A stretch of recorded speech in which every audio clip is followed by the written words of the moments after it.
नमस्कार। आज हम बात करते हैं बहुत सारी प्रतियोगी परीक्षाओं में हम लोगों ने देखा है कि वाक्य से कुछ प्रश्न बन जाते हैं।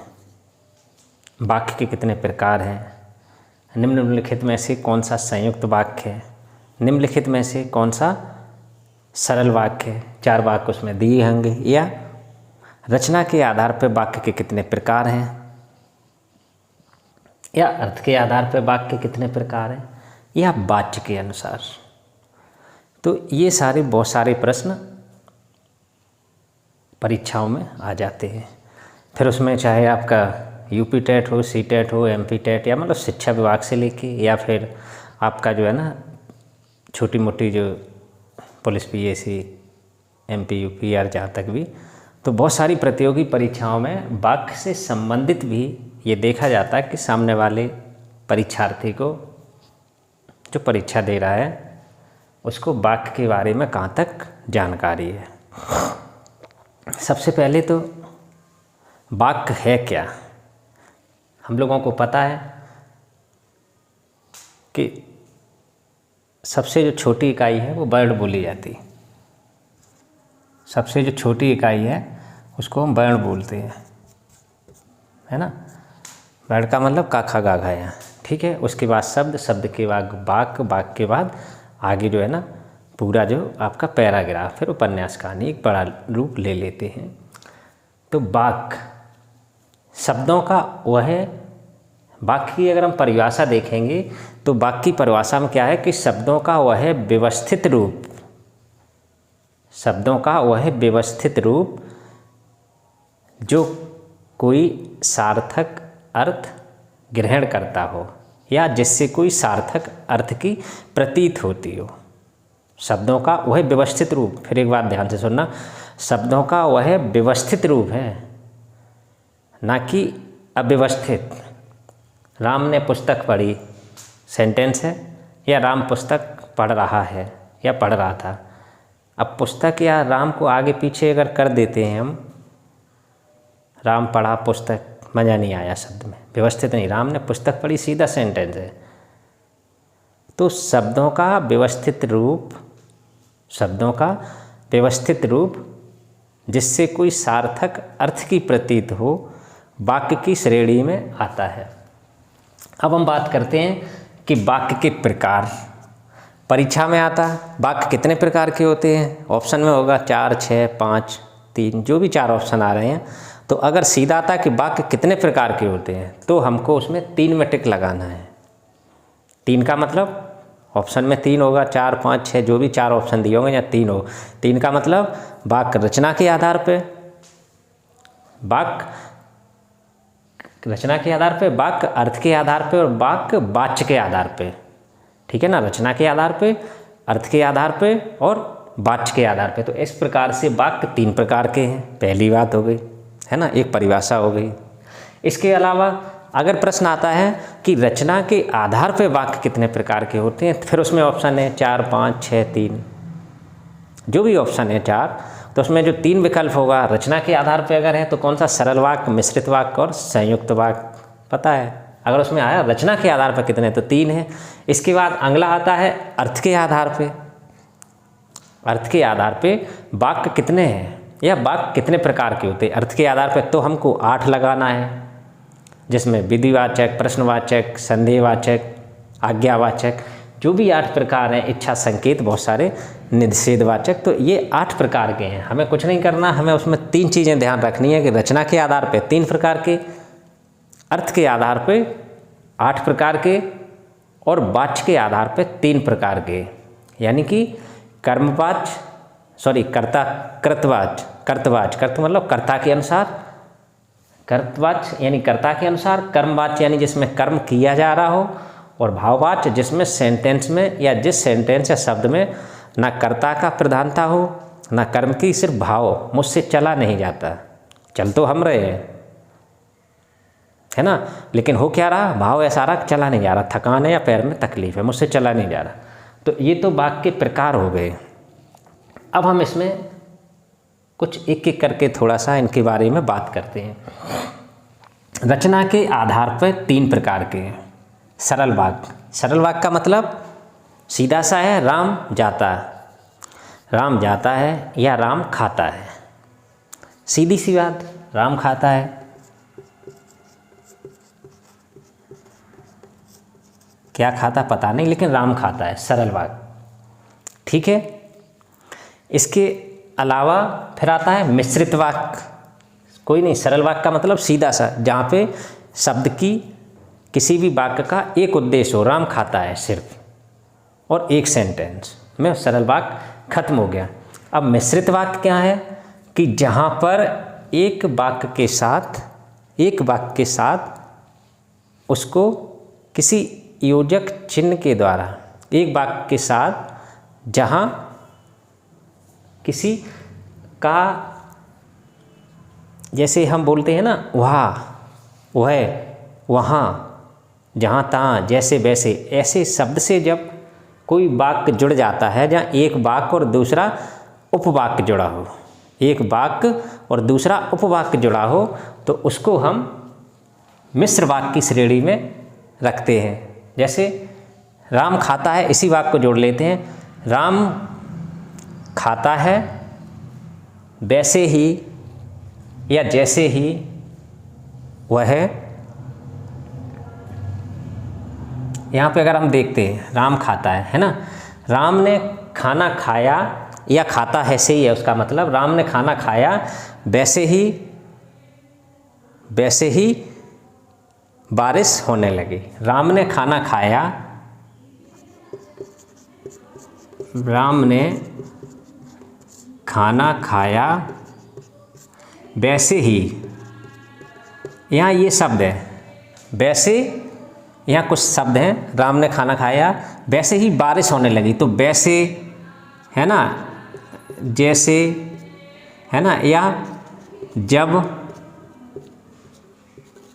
तब, ऐसे शब्दों का जहाँ प्रयोग होता है, जैसे वैसे, जहाँ वहाँ या जहाँ वहाँ, जहाँ वहाँ, यहाँ पे एक उपवाक्य जुड़ा होता है। राम ने खाना खाया वैसे ही बारिश हुई, राम ने खाना खाया तभी मोहन आया, या राम खाना खा चुका था वैसे ही मोहन आया, साथ में आते थे, एक साथ खाते। तो मतलब 2 वाक्यों के साथ एक साथ मिलके हम जिसको मिश्रित वाक्य की श्रेणी में रख सकते हैं। ठीक है ना। इसके साथ ही अब हम देखते हैं संयुक्त वाक्य। संयुक्त वाक्य की पहले परिभाषा, संयुक्त वाक्य की हम परिभाषा,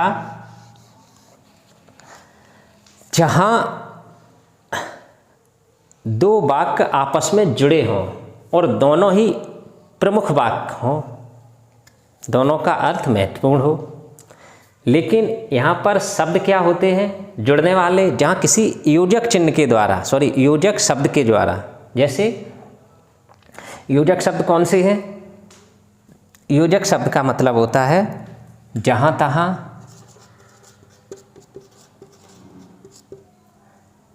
क्योंकि, इसके अलावा, क्योंकि के अलावा और भी आता है एक शब्द और है इसमें योजक चिन्ह में, संयुक्त वाक्य में, क्योंकि के अलावा, जहाँ तहाँ आदि। तो ऐसे शब्दों के द्वारा जब कोई शब्द जोड़ा जाता है तो वो किसकी श्रेणी में रखा जाता है? संयुक्त वाक्य की श्रेणी में। संयुक्त वाक्य में क्या होता? क्योंकि हो गया, आदि, जहाँ था, लेकिन, किंतु, परंतु। मतलब जहाँ हमें पता लग जाता राम आया लेकिन उसके आने से कुछ समस्या का हल नहीं हुआ। एक तो राम आ गया पहला कर्ता, दूसरा उसके आने से कोई समस्या का हल नहीं हुआ, तो इसका मतलब लेकिन लग गया, 2 वाक्य जुड़ गए। ऐसा नहीं राम आया उससे काम चल जाए, या फिर समस्या का हल नहीं हुआ उसे छोड़ दें, दोनों ही वाक्य मेरे लिए महत्वपूर्ण है।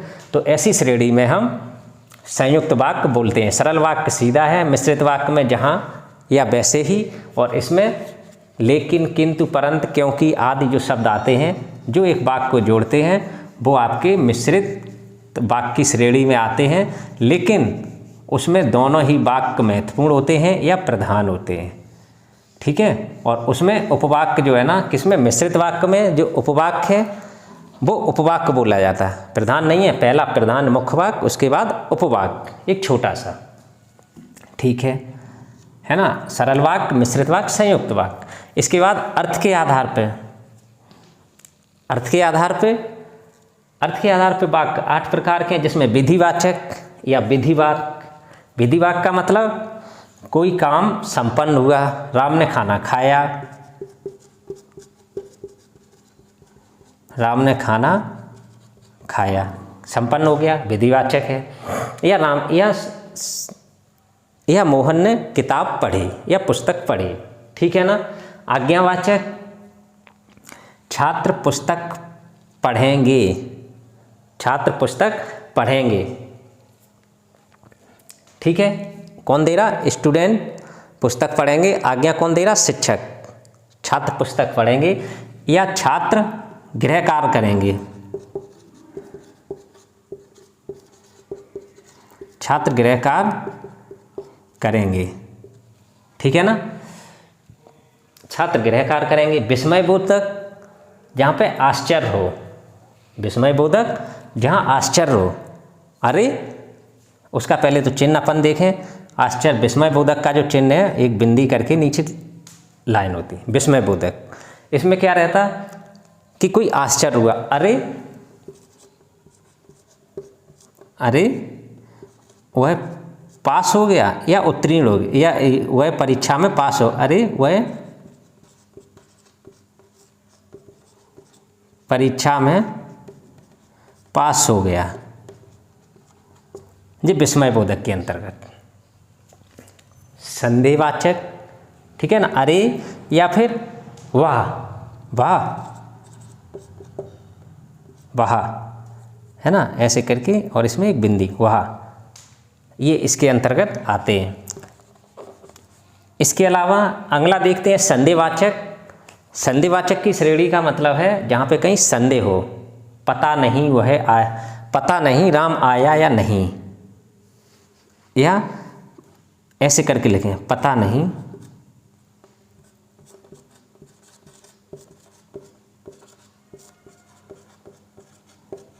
राम आएगा या नहीं। या अगला देखें, उसने खाना खाया होगा, क्या राम ने खाना खाया होगा, क्या राम ने खाना खाया होगा, ये भी संदेह है, पता नहीं खाया या नहीं, गया था, है ना, तो ये इसकी अंतर्गत आया है, ठीक है ना। इसके बाद अगला आता है इच्छावाचक।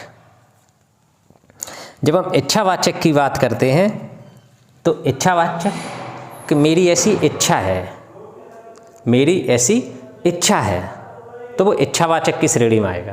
तो उसको हम कैसे लिखते हैं कि मेरी इच्छा है, बोला नहीं जाएगा, आपकी यात्रा मंगलमय हो,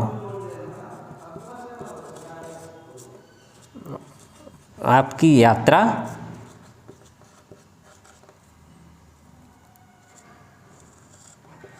मंगलमय हो, है ना, आपकी यात्रा मंगलमय हो। या मेरी ऐसी इच्छा है कि आप परीक्षा में उत्तीर्ण हो, ये इच्छावाचक हो गया। संकेतवाचक, संकेतवाचक के अंतर्गत इसमें क्या है कि अगर संकेत दे रहा, अगर गर्मी पड़ेगी तो बारिश होगी, अगर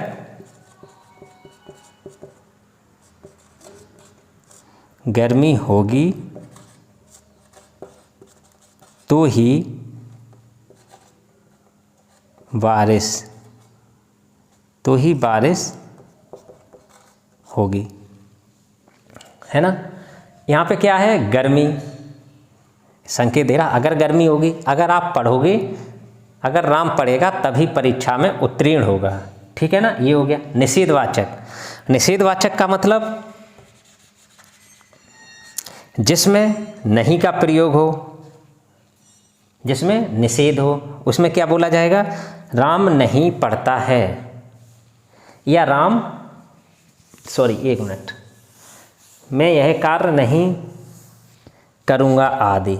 निषेध का मतलब सीधा मना। इसमें क्या है, राम यह कार्य नहीं करेगा, राम यह कार्य नहीं करेगा, ठीक है ना। राम यह कार्य नहीं करेगा। निषेधवाचक। प्रश्नवाचक। प्रश्नवाचक जिस वाक्य में प्रश्नवाचक लगा हो, जिसमें किसी व्यक्ति के उत्तर की या उत्तर को पाने की प्रतीक्षा की जाए या संभावना हो। आपका नाम क्या है, आपका क्या नाम है, आपका क्या नाम है, ये प्रश्नवाचक वाक्य हो गए। अब यहाँ पे क्या है, कर्ता के अनुसार, रचना के आधार पे 3 प्रकार, अर्थ के आधार पे 8 प्रकार के, इसके अलावा वाक्य के आधार पर वाक्य 3 प्रकार के होते हैं। 3 प्रकार में कौन से, कर्तावाच्य, कर्तवाच्य बोलते जिसको, दूसरा कर्म और तीसरा भाव। तो कर्तवाच्य जहाँ पे कर्ता की प्रधानता हो। कर्ता की प्रधानता का मतलब वह गाता है, वह गाता है,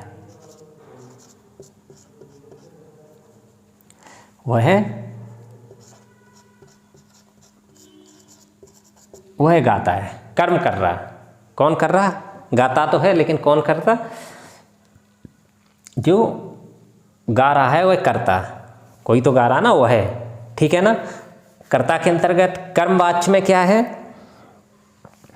पुस्तक लिखी जाती है। कर्मवाच्य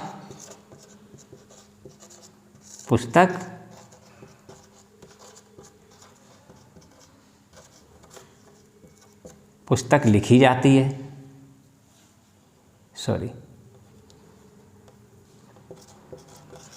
पुस्तक लिखी जाती है ना।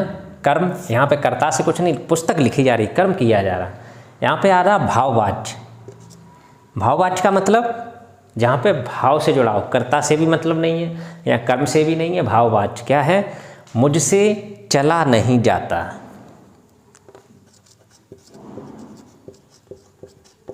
मुझसे चला नहीं जाता, या राम से, राम से चला नहीं जाता, नहीं दौड़ा नहीं जाता कर दो, अच्छा, या राम से दौड़ा नहीं जाता, दौड़ा नहीं जाता, ठीक है ना। तो ऐसा लग रहा होगा कि जहाँ तक आज हम वाक्य के जो प्रकार की बात किए हैं इसमें, तो रचना के आधार पे 3 प्रकार के, अर्थ के आधार पे 8 प्रकार के और वाच्य के आधार पे 3 प्रकार के वाक्य होते हैं। और अगर हमसे पूछा जाए परीक्षा में वाक्य कितने प्रकार के हैं, तो हमें लिखना होता है वाक्य 3 प्रकार के हैं। और अगर अर्थ के आधार पर पूछा जाए तो वाक्य 8 प्रकार के हैं, रचना के आधार पूछा जाए तो वाक्य 3 प्रकार के हैं और वाच्य के आधार पर वाक्य 3 प्रकार के हैं। तो कुल मिला के आज हम वाक्य से संबंधित जो था उस टॉपिक को थोड़ा समझाने का प्रयास किया है। अगर और रही बात परीक्षा की, तो ये बहुत सारी प्रतियोगी परीक्षाओं में आता है और आजकल तो पाठ्यक्रम में भी जुड़ा रहता है, जैसे प्रयोजनमूलक हिंदी जैसे बोलते है ना, या फिर पत्रकारिता वगैरह का कोई पेपर होता है, संचार माध्यम, तो वहाँ वाक्यों वगैरह का बहुत सारा कॉलेज स्तर पे आ जाता है। BA या MA में पढ़ाया जाता है प्रयोजनमूलक का, तो वहाँ भी दिखाई देता है। तो अगर इस वीडियो में हम वाक्य के बारे में ज़रा भी समझाने का प्रयास किया है, जो आपको कुछ समझ में आया हो, या चैनल में जो ये बातें हैं आपकी समझ में आई हो, अच्छा लगा हो, तो कृपया चैनल को लाइक करिए, सब्सक्राइब करिए, जिससे जो है ना हमें भी मोटिवेशन मिले और हम ऐसे वीडियो इस पे जो है ना यूट्यूब पे अपलोड करते रहें, जिससे और लोगों को जानकारी मिले। हम जानते हैं, सभी लोग जानते हैं, लेकिन फिर भी बहुत सारी बुक्स नहीं मिल पाती, उपलब्ध नहीं होती हैं। तो बहुत सारी बुक्सों से जो टॉपिक जहाँ से मिलता है वहाँ से हम प्रयास करते हैं बनाने का। तो ये छोटे से बोर्ड पे बना के आप तक पहुँचा रहे हैं। तो कृपया चैनल को सब्सक्राइब करिए, लाइक करिए और आगे तक भेजिए, जो लोग तैयारी वाली परीक्षाएं की तैयारी कर रहे हैं तो उन्हें कुछ सीखने को मिले। इसी के साथ अगले वीडियो में, तब तक के लिए नमस्कार।